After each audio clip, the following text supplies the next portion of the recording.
Next up in news from Shooting News Weekly, we actually have some good things coming out of the ATF for once. Kind of.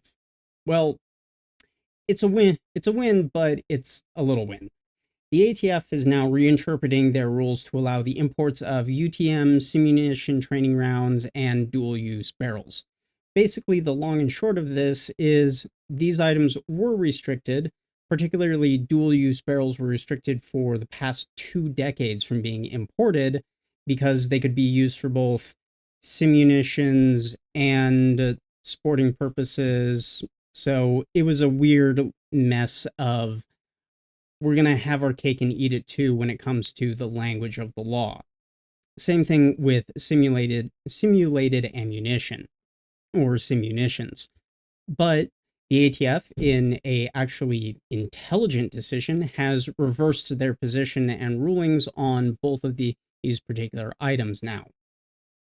So both of them are now allowed for import, both dual-use barrels for simunitions as well as the simunitions themselves being no longer actually considered ammunition, which they never were. Finally, some frickin' logic out of the ATF, I swear.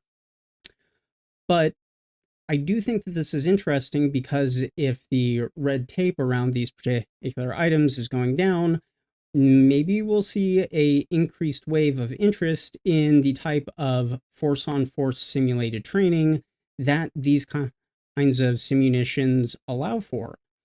Maybe this is something that ranges could start taking a look at as an additional offering for training services to LEOs and civilians alike, since the red tape is going down or almost going away. I would have to do a ton of market research before I could give you a proper opinion as to whether or not, hey, this is a good idea or not. But I do think it is something to consider and worth looking into if that is something that your range or training services doesn't already provide as an additional offering. But at least food for thought, if nothing else. Well, let me know what your thoughts are on the ATF actually doing something right for once. And let me know, would you be interested, if you're an average shooter, for any like simulated force-on-force training? Is this something that you'd be willing to pay for? Let me know in the comments section below. But let's move on to our next topic.